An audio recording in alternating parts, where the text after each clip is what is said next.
अस्सलाम वालेकुम।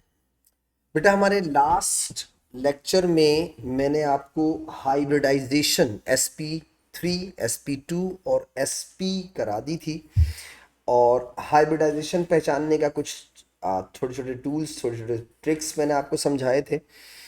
आज हम पहले एक छोटा सा कॉन्सेप्ट पढ़ेंगे, उसके बाद हम लोग शेप्स ऑफ मॉलिक्यूल पे आ जाएंगे इंशाल्लाह। तो सबसे पहले एक छोटा सा कॉन्सेप्ट है, उसे समझ लें, फिर हम लोग आगे बढ़ते हैं बेटा।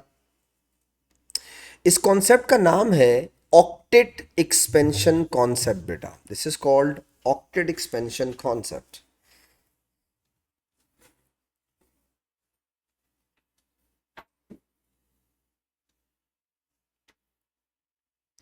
Octet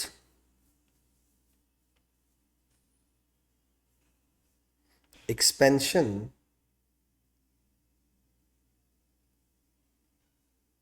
concept. अच्छा, अगर आप थोड़ा सा गौर करें बेटा तो आपको इस हेडिंग के से भी अंदाजा हो जा रहा होगा कि यार मैं बोलना क्या चाह रहा हूं। देखो बेटा, ऑक्टेट 8 को बोलते हैं। हम लोग ओ लेवल से पढ़ते हुए आ रहे हैं कि आउटर मोस्ट शेल में 8 इलेक्ट्रॉन होने चाहिए, तो उस 8 इलेक्ट्रॉन को आप क्या कहते हैं? ऑक्टेट कंप्लीट हो गया, राइट।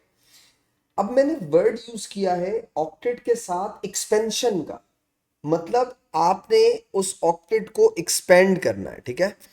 तो ऑक्टेट एक्सपेंशन जो है आपकी है, ये जो ऑक्टेट एक्सपेंशन है, इस में हम कहना ये चाह रहे हैं कि आप किस तरीके से अपने 8 इलेक्ट्रॉन को मजीद आगे ले जा सकते हैं। उस ऑक्टेट को 8 तक लिमिटेड करने के बजाय आगे तक लेके जा सकते हैं, ज्यादा इलेक्ट्रॉन लगा सकते हैं। ऐसा होता क्यों है, पहले मैं आपको एक छोटी सी बात समझाता हूं। देखिए बेटा, अगर आप पीरियड 2 की एग्जाम्पल लें, पीरियड 2 की एग्जाम्पल लें सपोज, तो बेटा पीरियड 2 के अंदर आपके पास आते हैं lithium, beryllium, boron, carbon, nitrogen, oxygen, fluorine और नियॉन आएंगे बेटा। इसी तरीके से अगर आप बेटा पीरियड 3 को ले लेते हैं सपोज करो, तो पीरियड 3 के अंदर क्या होगा? Sodium, magnesium, aluminium, silicon, phosphorus, sulphur, chlorine और आर्गन बेटा।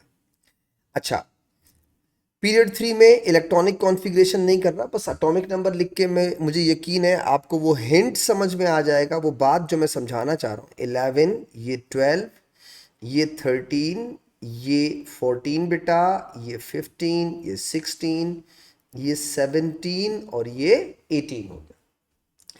अब आप याद करें, एटॉमिक स्ट्रक्चर वाले लेक्चर में मैंने आपको कुछ चीजें बताई थी। मैं वापस से जरा साइड पे उसे वापस से लिखता हूं, जरा देखिएगा।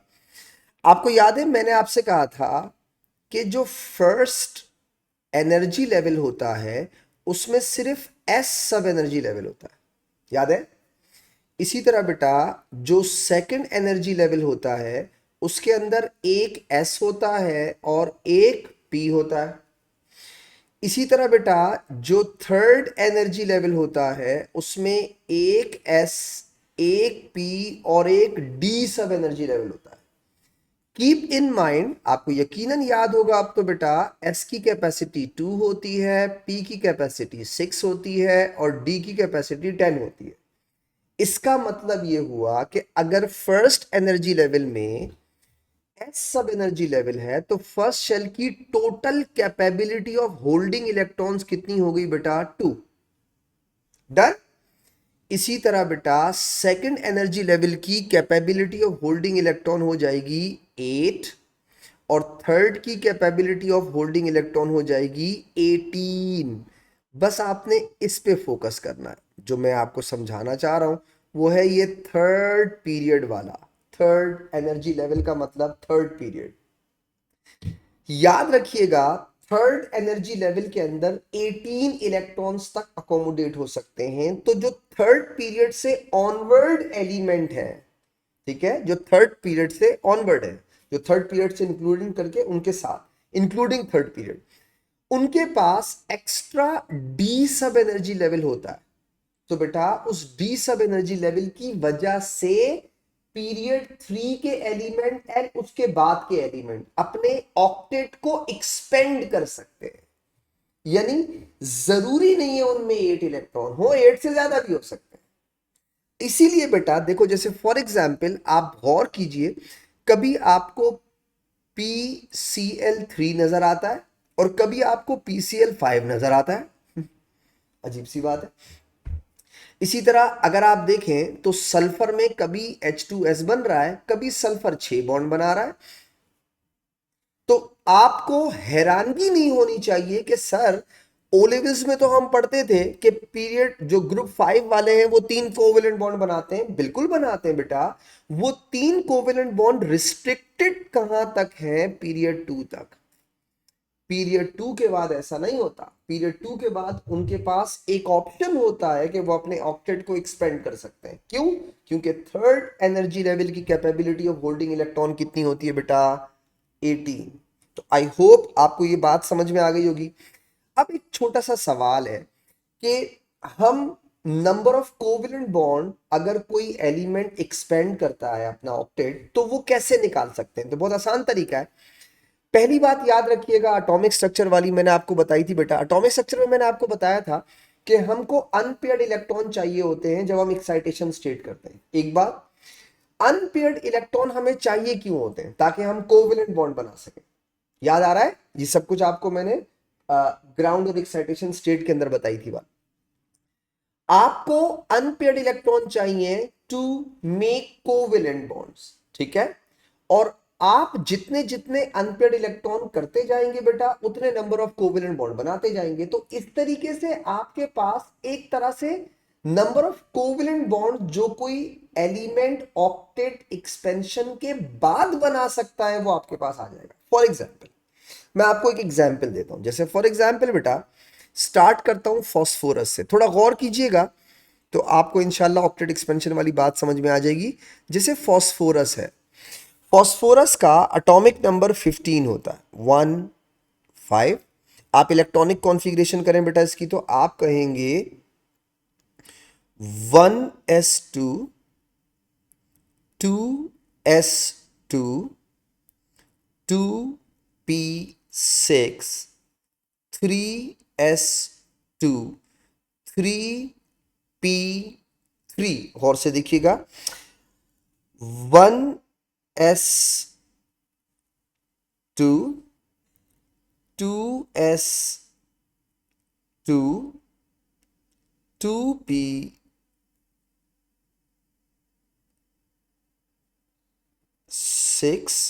1 2 3 4 5 6। और अब देखिएगा 3s2, ठीक है? और आपके पास हो गया बेटा 3p3। ये देखिएगा 1 2 3। अब आप चेक करें अभी इस वक्त इसके पास कितने अनपेयर्ड इलेक्ट्रॉन है? 3। इसका मतलब ये हुआ ये 3 कोवेलेंट बॉन्ड तो इजीली बना सकता है, राइट? तो बेटा अगर ये 3 कोवेलेंट बॉन्ड बना ले तो इसके आउटर मोस्ट शेल में एक 8 इलेक्ट्रॉन हो जाएंगे, ऑक्टेट कंप्लीट हो जाएगा, ठीक है? कीप इन माइंड 3p के बाद 3d भी होगा बट वो खाली होगा। और आपको याद है मैंने आपसे एक बात की थी बेटा, if n energy level exist it's sub energy level definitely exist. तो बेटा अगर थर्ड एनर्जी लेवल है तो बेटा थर्ड का सब एनर्जी लेवल भी होगा ना, ये वाला, ये जो मैंने बताया आपको बिल्कुल होगा, ठीक है? तो if n energy level exist it's sub energy level definitely exist. अब आप क्या करें, इसको एक्साइटेशन स्टेट में भेजें जरा। 3s के इलेक्ट्रॉन को एक्साइटेशन करवाएं जरा। अब देखिएगा मैं सब नहीं बनाऊंगा क्योंकि बॉन्डिंग हमेशा आउटर मोस्ट एनर्जी लेवल पे बनती है, तो शुरू के ऑर्बिटल्स बनाने से कोई फायदा नहीं है, तो मैं डायरेक्ट आखिर के बना रहा हूं, ठीक है? ये देखिएगा ये हो जाएगा 3s1। दोबारा देखिए बेटा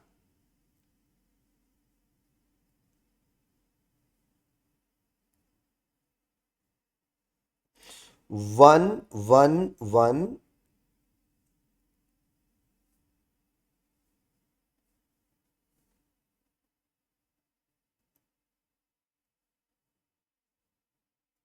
ये मैंने बनाया 3D, ठीक है बेटा। 1 2 3 4, ओ ये मैंने ज्यादा कर दिया, 5। मैं एक हटा दूं इसका, ये ले बेटा, ये हो गया 3D, ठीक है। डी में 5 ऑर्बिटल होते हैं, तो एक इलेक्ट्रॉन जंप करके यहां आ गया। अब आप गौर से देखें बेटा, एक इलेक्ट्रॉन को आपने एक सब एनर्जी लेवल के इलेक्ट्रॉन को जंप करवाया, लोअर से हायर एक्साइटेशन स्टेट बना दी। अब इसके पास total number of unpaired electrons कितने हो गए आप गिने? 5 हो गए। इसका मतलब ये हो गया, अगर इसके पास 5 अनपेयर्ड इलेक्ट्रॉन है तो अब ये कितने कोवेलेंट बॉन्ड बना सकता है? 5 कोवेलेंट बॉन्ड बना सकता है। इसीलिए आपको फास्फोरस क्या क्या नजर आता है? आपको PCl3 में भी नजर आता है, आपको फास्फोरस PCl5 में भी नजर आता है बेटा। तो फास्फोरस अपना ऑक्टेट एक्सपेंड कर सकता है, और 3 के बाद वो कितने नंबर ऑफ कोवेलेंट बॉन्ड बना सकता है बेटा? 5। मैं आपको एक एग्जांपल और दे देता हूं ऑक्टेट एक्सपेंशन की। सल्फर 16 है, ठीक है। 1s2 2s2 2p6 3s2 3p4 हो गया बेटा। याद रखिएगा इसके पास 3D भी होगा, बट वो खाली होगा, ठीक है। शुरू के जो नंबर ऑफ शेल्स हैं अंदर वाले, वो बॉन्डिंग में पार्टिसिपेट नहीं कर रहे हैं, उनको छोड़ दीजिए। आउटर मोस्ट को देख लीजिए, सिर्फ 3 वालों को बेटा। तो अगर मैं बनाऊं 3s2, ये देखिएगा, ये मैंने बनाया 3s, इसमें 2 इलेक्ट्रॉन बेटा। ये मैंने बनाया 3p बेटा, इसके अंदर 4 इलेक्ट्रॉन है, ठीक है। 1 2 3 4 हो गए 4। 3D खाली होगा। ओके, अब पहले सबसे पहले ये देखो, अगर सल्फर की ये नॉर्मल जो है वो इलेक्ट्रॉनिक कॉन्फ़िगरेशन हो, तो इसके पास total number of unpaired electrons कितने नजर आ रहे हैं? 2। इसका मतलब ये हो गया, अभी ये 2 कोवेलेंट बॉन्ड बनाने की कैपेबिलिटी रखता है। एक्साइटेशन हमेशा 1 by 1 होती है। ऐसा नहीं होता आपने हीट किया, एनर्जी दी, सारे एक्साइट कर गए, जी नहीं, एक एक करके होता है। तो आप सबसे पहले इस 3p4 के पेयर्ड वाले को एक्साइट करें। ये देखें,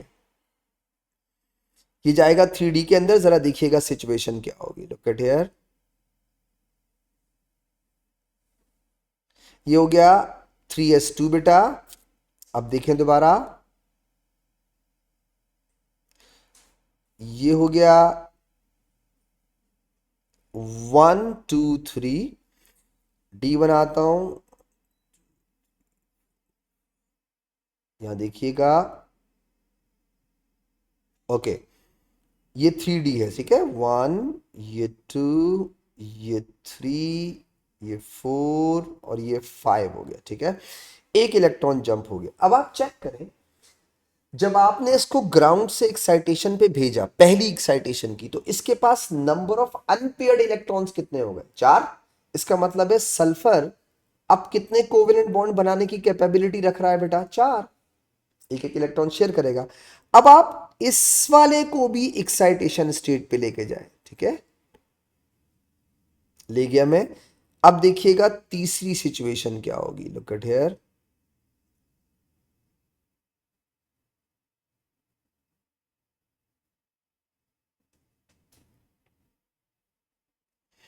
मैं पहले से ड्रॉ कर लूं।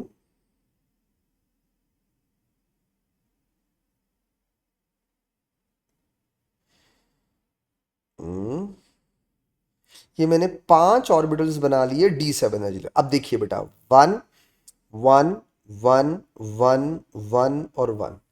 आप अगर थोड़ा गौर करें बेटा, तो इसके पास नंबर ऑफ अनपेयर्ड इलेक्ट्रॉन्स कितने हो गए बेटा? 6। इसका मतलब है अब ये 6 कोवेलेंट बॉन्ड बनाने की कैपेबिलिटी रखता है। 6 कोवेलेंट बॉन्ड्स बेटा, ठीक है।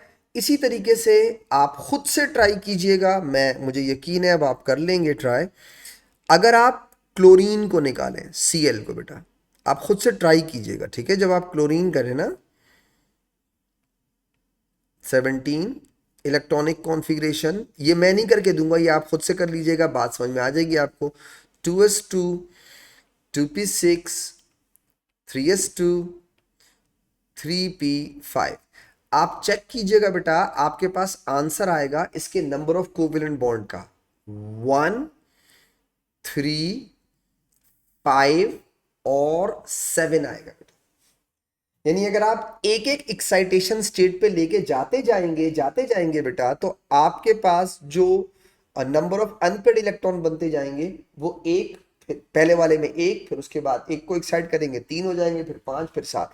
तो आप खुद से कोशिश कीजिएगा, ठीक है, इसे खुद से ट्राई कीजिएगा। एक छोटी सी एक्स्ट्रा चीज बता रहा हूं, जरा सुनिएगा, आपको इंशाल्लाह काम आएगी। मैंने आपसे कहा था, याद है, कि हाइब्रिडाइजेशन हमारे सिलेबस में सिर्फ 3 टाइप की है, जबकि और भी होती है, और वो कोई रॉकेट साइंस नहीं है समझना। जैसे फॉर एग्जाम्पल फॉस्फोरस की एग्जाम्पल लेता हूं। आपको पता है जब वो 3 कोवेलेंट बॉन्ड बनाएगा तो उसकी हाइब्रिडाइजेशन क्या कहलाएगी? एक एस और 3 पी वाले, तो इसकी हाइब्रिडाइजेशन होगी बेटा sp3। और से देखिएगा, sp3। Total number of orbitals कितने इन्वॉल्व हो रहे हैं? 4। हाइब्रिडाइजेशन मैंने आपसे क्या कहा था बेटा? हाइब्रिडाइजेशन जरूरी नहीं है सिर्फ उन ऑर्बिटल्स की हो जिनमें अनपेड इलेक्ट्रॉन हो, बल्कि हाइब्रिडाइजेशन इसलिए भी होती है ताकि एवरेज लोअर एनर्जी पे आ जाए। अब जरा आप 5 वाले में गौर से देखिएगा, बताएं पहला ऑर्बिटल जो मिक्स होगा वो कौन सा होगा? s। उसके बाद 3 p के, उसके बाद 1 d का। पता है हाइब्रिडेशन कौन सी हो जाएगी?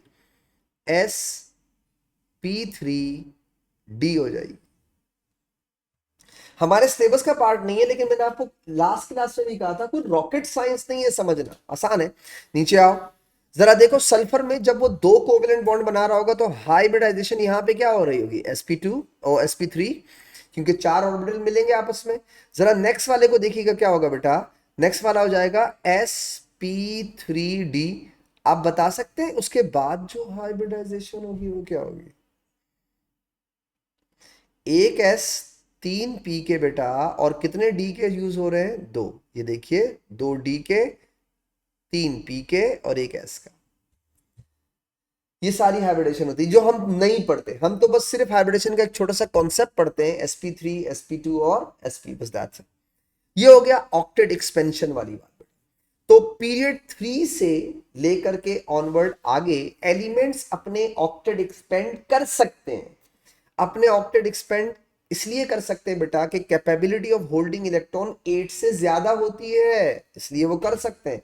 तो मुझे यकीन है कि जब आपको नंबर ऑफ बॉन्ड ज्यादा नजर आ रहे हो, यूजुअल जो हम ओ लेवल्स में पढ़ते थे उससे अगर ज्यादा नजर आ रहे हो, तो बेटा आपको हैरान नहीं होना चाहिए कि okay it's octet expansion and octet expansion period 3 से क्यों शुरू होती है? कभी कभी रीजन आपसे पूछ लेता है, तो बहुत सिंपल सी बात है। मैं एक छोटा सा की पॉइंट लिख के बात को खत्म करता हूं। यहां देखिएगा बेटा, पीरियड 3 एलिमेंट्स, पीरियड 3 एलिमेंट्स में expand, period 3 element may expand their octet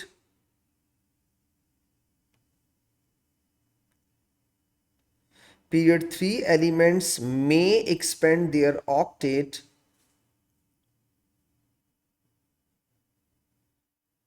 because of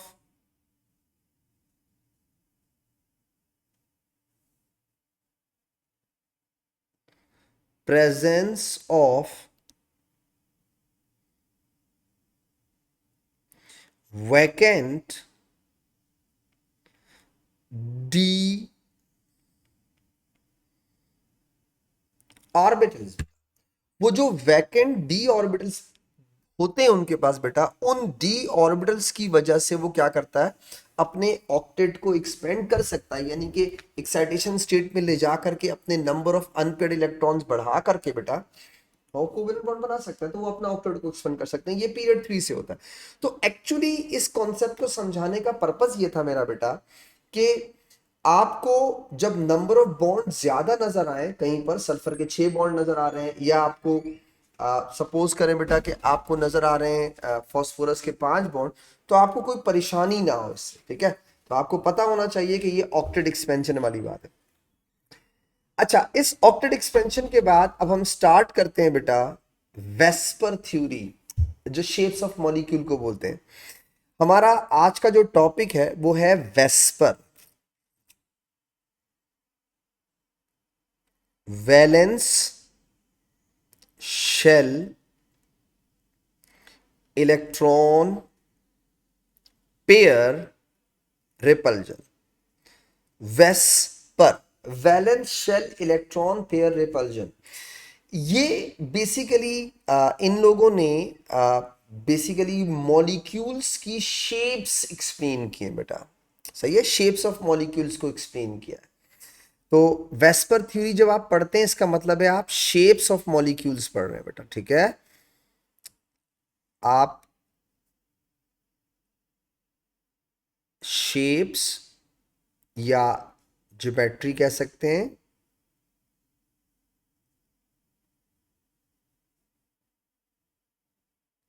geometry of molecules बेटा।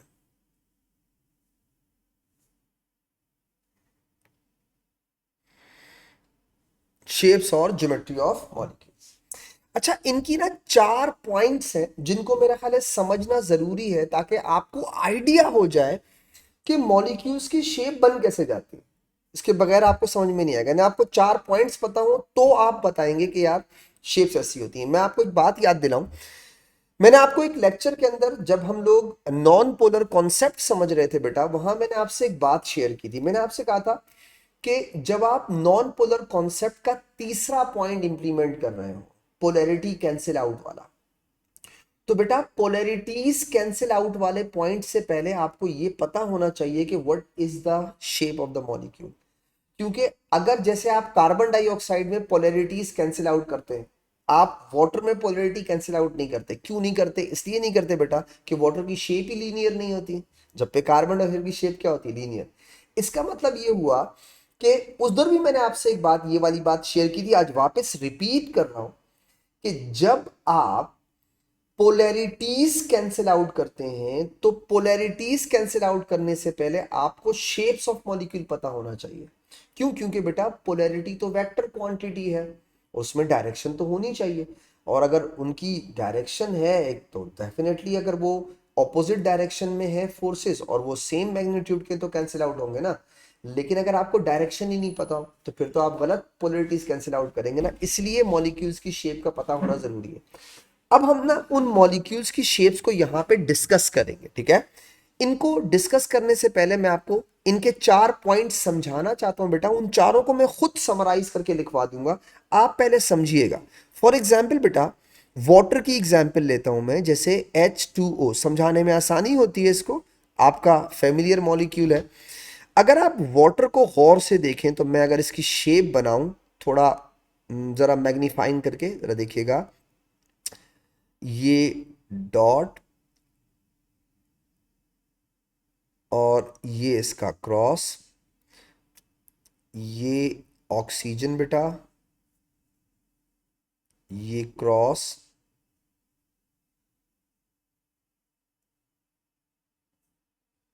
ये इसका डॉट, ये हाइड्रोजन, और इसके पास 2 लोन पेयर होते हैं, ठीक है। अब गौर से देखिएगा इन्होंने बोला क्या है। अगर मैं इन लोन पेयर को थोड़ा सा, यार मैं इसे थोड़ा और बड़ा करना चाह रहा हूँ, वेट कीजिएगा ज़रा ताकि मैं समझा पाऊँ। इसको मैं थोड़ा सा और बड़ा कर दूँ, यूं करके, मेरा ख्याल है शायद अब अच्छा समझ में आए। ये हो गया इसके 2 लोन, ये हो गया वाटर मॉलिक्यूल, ठीक है। अब समझते जाइएगा, फिर मैं आपको बातें खुद लिखवाऊंगा, आप पहले समझिएगा बात। वेस्पर वालों ने ये कहा कि किसी भी मॉलिक्यूल के सेंट्रल एटम में 2 तरह के पेयर ऑफ इलेक्ट्रॉन होते हैं, नजर भी आ रहे हैं। सेंट्रल एटम के अंदर 2 तरह के पेयर ऑफ इलेक्ट्रॉन, एक कहलाता है जिसे आप कहते हैं लोन पेयर, और बेटा एक कहलाता है जिसे आप कहते हैं शेयर्ड पेयर या बॉन्ड पेयर बेटा।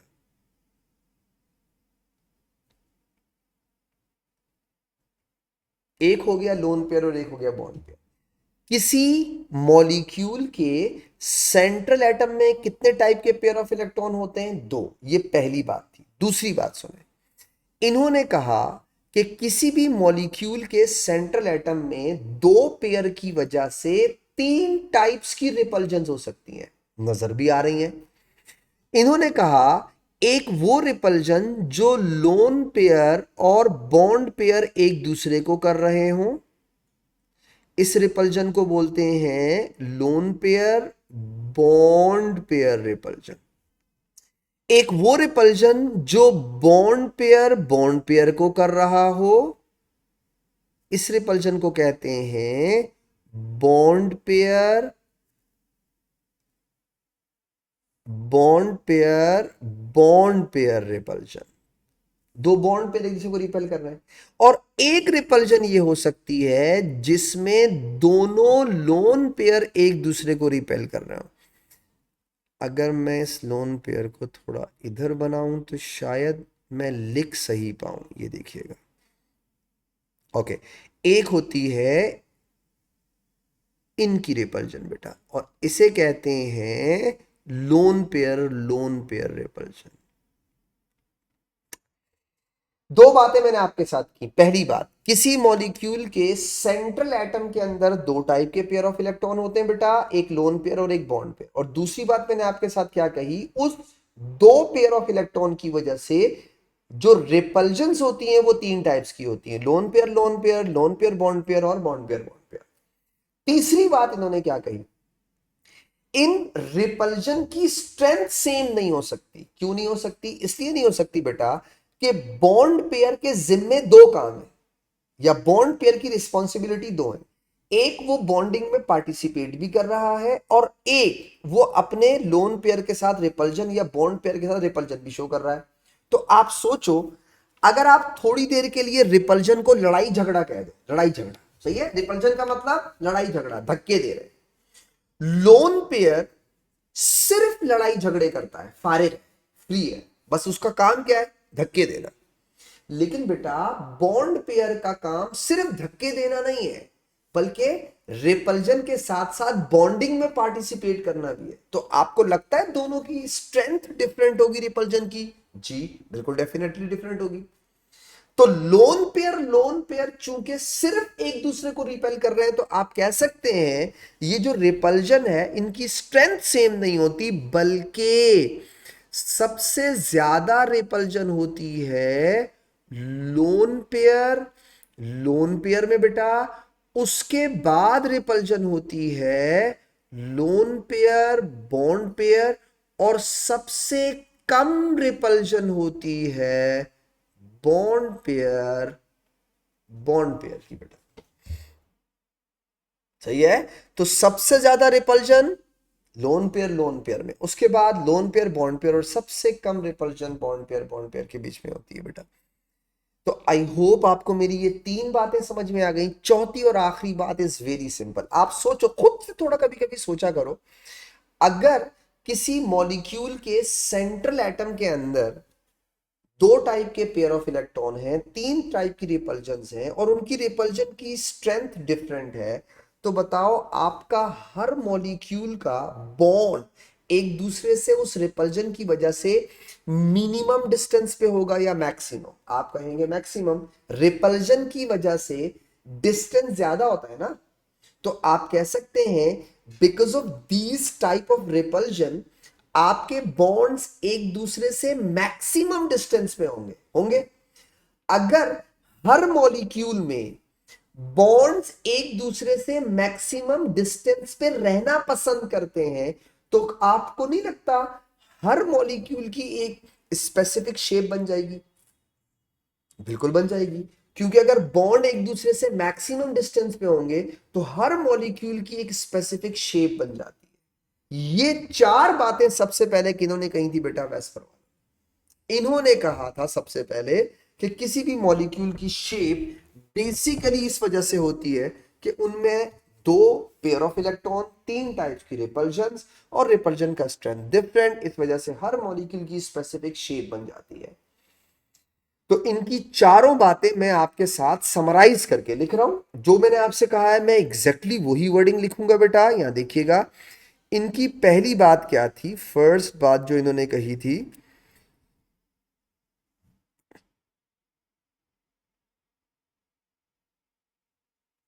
इन्होंने कहा था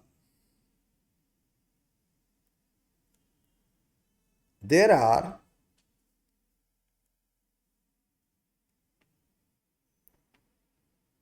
to types of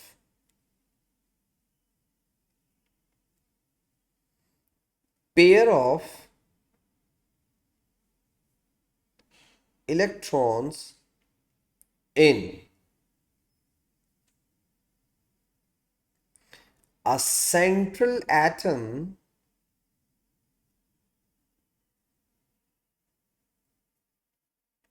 of a molecule। बेटा, किसी भी मॉलिक्यूल के सेंट्रल एटम में टोटल कितने टाइप के पेयर ऑफ इलेक्ट्रॉन होते हैं? दो। अच्छा, नोट कीजिए, मैं हर दफा सेंट्रल एटम की बात कर रहा हूं, पता है क्यों? किसी भी मॉलिक्यूल की शेप उसके सेंट्रल एटम की वजह से होती है, इसीलिए बार बार सेंट्रल एटम का वर्ड यूज कर रहा हूं। कोई भी मॉलिक्यूल हो, उस मॉलिक्यूल में जो सेंट्रल एटम होता है बेटा, वो डिसाइड करता है आपके मॉलिक्यूल की शेप को। तो there are two types of pair of electrons in a central atom of a molecule. पहली बात हो गई बेटा। दूसरी बात, थ्री टाइप्स ऑफ रिपल्जन्स।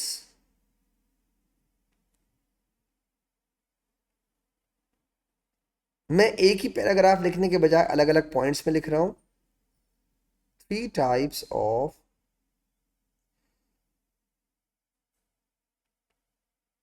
रिपल्जन, जैसे शॉर्ट में लिख रहा हूं, लोन पेयर, लोन पेयर बेटा, lone pair, bond pair, bond pair, bond pair. ठीक है, तो थ्री टाइप्स ऑफ रिपल्जन होती हैं। तीसरी बात, number three,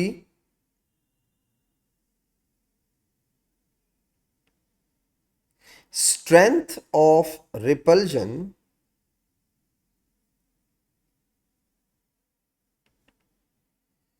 strength of repulsion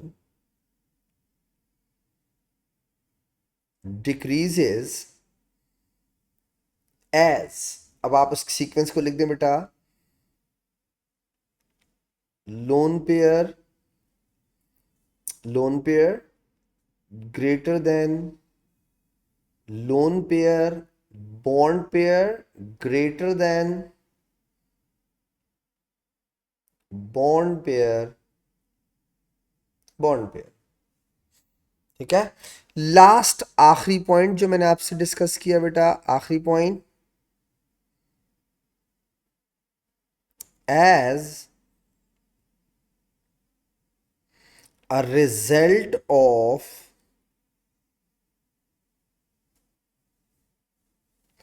these repulsions,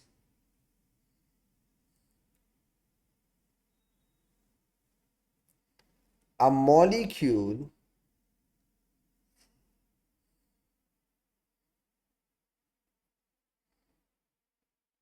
molecule सही तो लिखा है, a molecule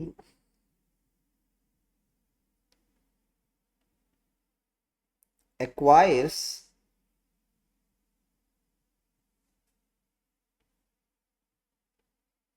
a specific shape बेटा, a molecule acquires a specific shape। ये चार बातें किसने कही बेटा? ये चार बातें कही थी वेस्पर वाले। तो हम इन्हीं चार बातों को बेस बनाकर हर मॉलिक्यूल की शेप डिस्कस करेंगे कि उन चार की वजह से हुआ क्या। तो ये हो गया आपका वेस्पर थ्योरी। अच्छा, मैं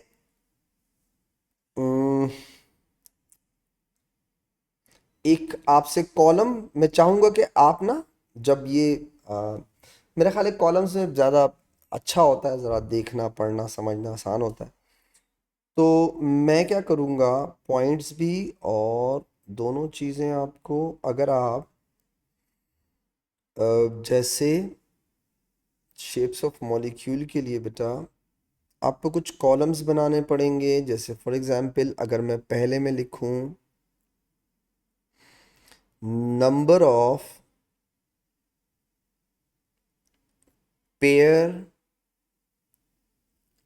ऑफ इलेक्ट्रॉन, ये पहला कॉलम हो गया।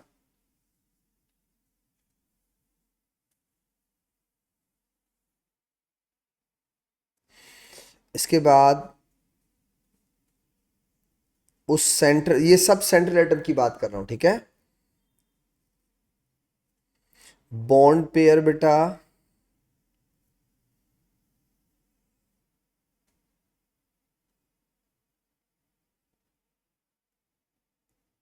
ये बॉन्ड पेयर, ये क्या हुआ,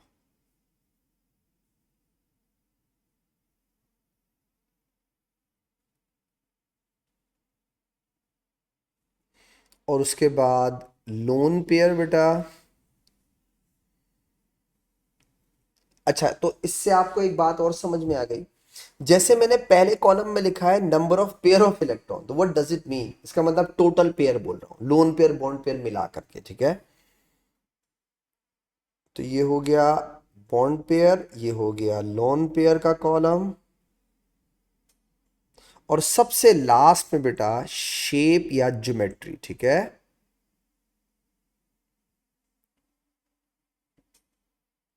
ज्योमेट्री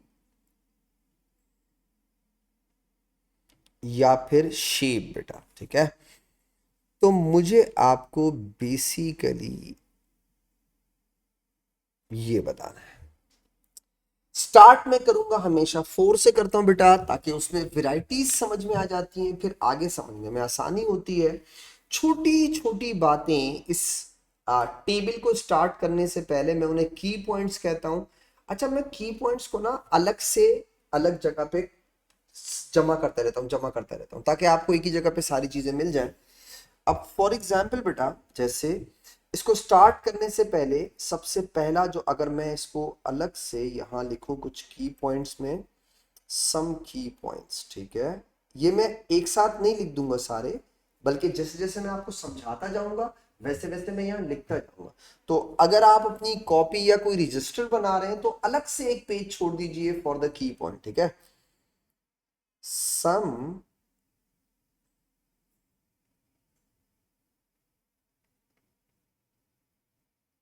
की पॉइंट्स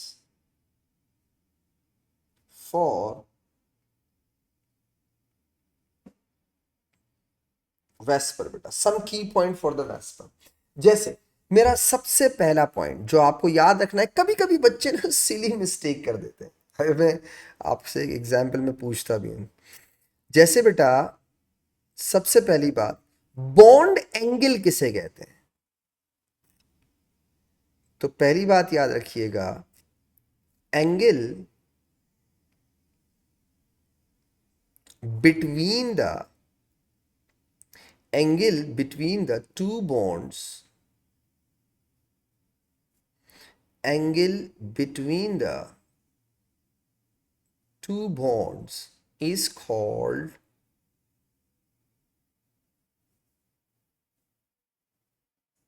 bond angle.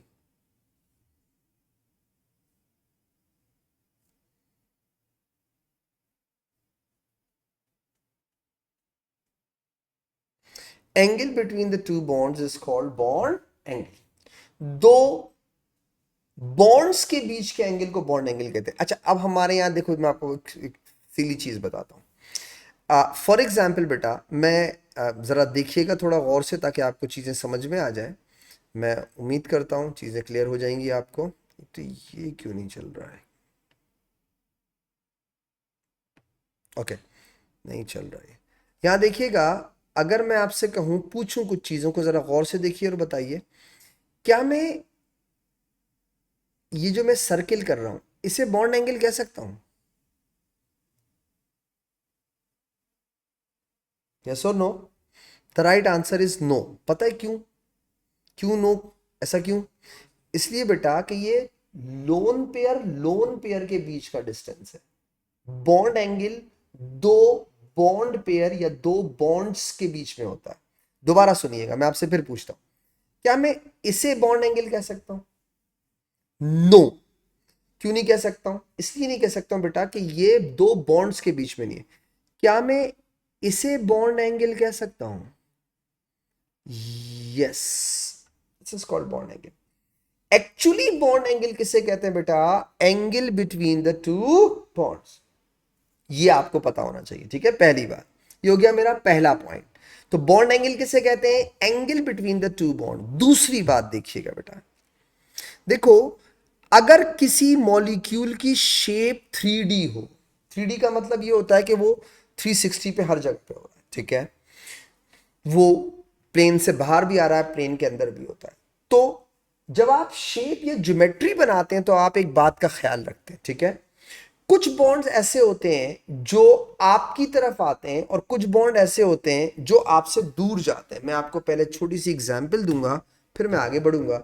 जैसे मैं कोशिश करता हूं मैं आपको इन मार्कर से जरा डेमोन्स्ट्रेट कराऊं। जरा यहां देखिएगा बेटा, look at here.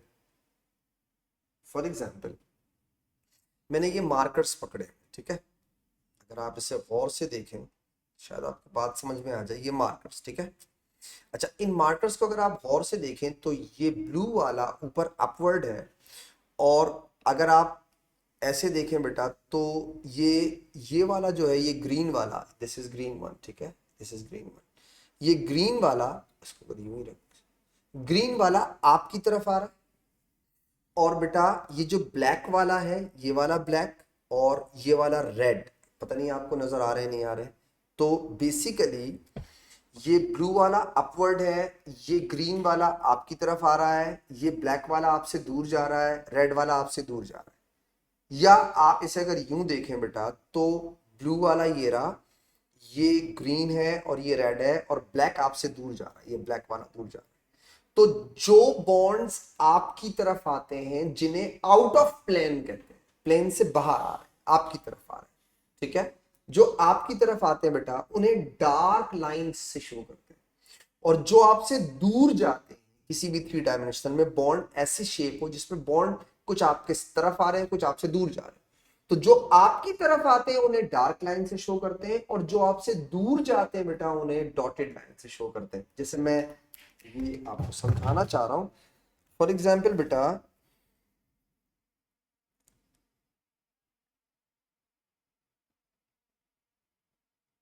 Bonds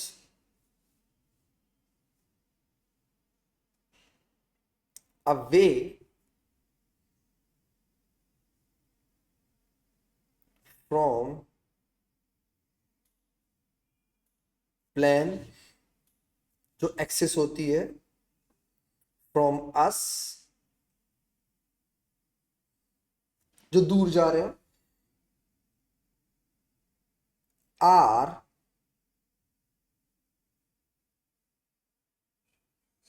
represented by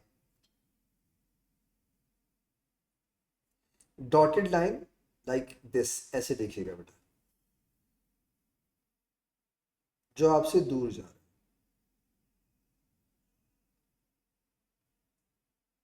like this, ऐसे रिप्रेजेंट करते हैं। And bonds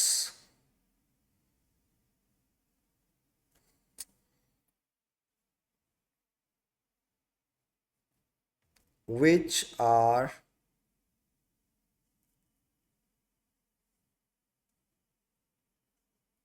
coming out of plane toward us बेटा,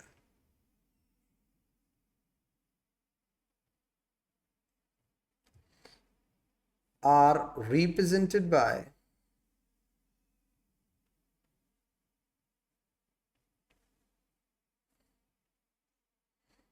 डार्क लाइंस लाइक दिस। ये देखिए बेटा,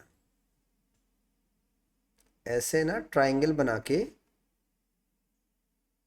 और उसे डार्क कर देते हैं ऐसे, ये फर्क होता है। अब आप देखें, आपने कुछ मॉलिक्यूल्स देखे होंगे, एक्स वाई जेड कोई भी है, जैसे फॉर एग्जाम्पल बेटा, ये एक एक्स है, ये देखिएगा, सपोज करो एक में आपने यूं डॉटेड लाइन बनाए हुए हैं ऐसे, और कुछ में आपने ऐसे डार्क बनाए, तो ये फर्क होता है। जब आप डॉटेड लाइन वगैरह बनाते हैं तो उसका मतलब ये होता है, या एक आप ऐसा ट्राइंगल बनाएं जिसमें डॉट डॉट डॉट डॉट हो, वो आप रिप्रेजेंट करना चाह रहे होते हैं कि बॉन्ड आपसे दूर है बेटा। और कुछ ऐसे होते हैं जो डार्क लाइन से शो हो रहे होते हैं, उसका मतलब होता है ये आपकी तरफ आ रहे हैं। अच्छा, बेसिकली अगर आप इसका बैकग्राउंड देखें तो हर बंदा अलग तरह से कुछ शेप को रिप्रेजेंट कर रहा होता है, हर एक का एक अपनी मेंटेलिटी है, यूं शेप शो कर दो, यूं कर दो, ऐसे कर दो। लेकिन बस एक बात, बेसिकली उसके पीछे पर्पस क्या है, हम ये डार्क और डॉटेड लाइन ना बनाएं, वैसे ही डायरेक्ट बना दें स्ट्रक्चर। तो बेटा एक होता है स्ट्रक्चर, एक होती है शेप। स्ट्रक्चर आप सिंपल तरीके से बना सकते हैं, लेकिन जब आप शेप बनाते हैं तो शेप अगर 3 डायमेंशनल है तो उसको रिप्रेजेंट करने का एक तरीका है, और वो तरीका क्या है कि आप डॉटेड और डार्क लाइन बनाएं। मतलब कहने का ये बेटा कि कुछ बच्चे कहते हैं ना सर फजूल में खामा खामा यूं कर दो, यूं कर दो, ऐसा कर दो, वैसा। एक्चुअली ये सब फजूल नहीं है, बट रिप्रेजेंटेशन है। आपको ये शो करना है कि आपको ये बात पता है कि ये मॉलिक्यूल 3 डायमेंशनल है, और इतने bonds out of the plane आ रहे हैं और इतने bonds away from the plane जा रहे हैं, यानी दूर जा रहे हैं उससे। तो उन्हें शो कैसे करोगे कि ये बॉन्ड्स दूर जा रहे हैं और ये करीब आ रहे हैं? तो उन्होंने एक रिप्रेजेंटेशन निकाल दी है जिसमें वो डार्क और डॉटेड लाइन से शो करते हैं। ठीक है, मैं आपको एक एग्जांपल और दे देता हूं इसकी। जैसे फॉर एग्जांपल बेटा, जब आप आयोनिक बॉन्ड या कोवेलेंट बॉन्ड बनाते हैं तो आप डॉट एंड क्रॉस डायग्राम बनाते हैं। तो एक्चुअली क्या डॉट इलेक्ट्रॉन होता है? जी नहीं। क्या क्रॉस इलेक्ट्रॉन होता है? जी नहीं।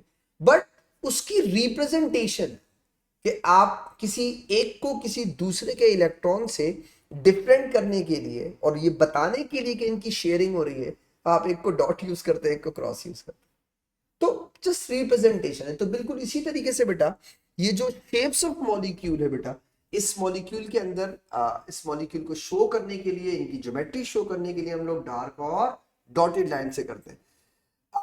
आई एम श्योर मेरी नेक्स्ट क्लास में इंशाल्लाह मैं इसे कंप्लीट कर पाऊंगा इंशाल्लाह। तो आपके लिए मुझे इजाजत दीजिएगा, इंशाल्लाह नेक्स्ट क्लास में आपसे वापस मुलाकात करूंगा बेटा। तो हमें याद रखिएगा। अल्लाह हाफिज।